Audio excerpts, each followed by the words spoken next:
Well, this week we finally heard the Independent Review Board's findings on the death of Detective Sean Suiter. Denise joins us now with the question that many are asking: where do we go from here? Well, Jessica and Mary, the panel, of course, ruled that Detective Sean Suiter committed suicide. But that finding is not being accepted by everyone involved. And tonight, one criminologist tells me he believes this case is far from closed.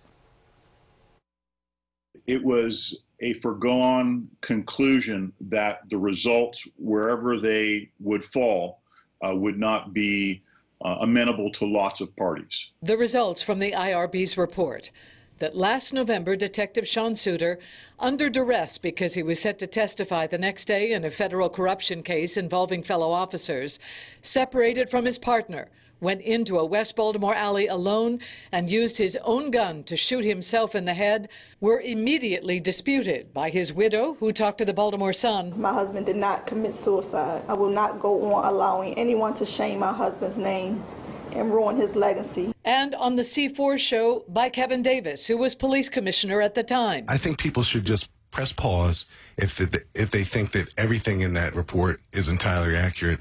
We were given the task, and the task was to go where the evidence leads, to follow the facts. Are the facts alone enough to close this case?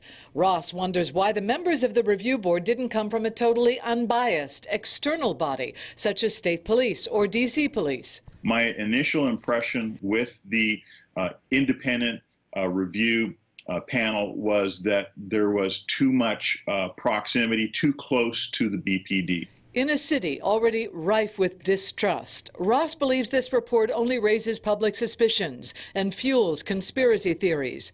He did read the report. From what I read, it was difficult to come to a conclusion other than him committing suicide from reading the report. The report, available to the public, catalogs blood evidence, DNA in the barrel of Suiter's gun.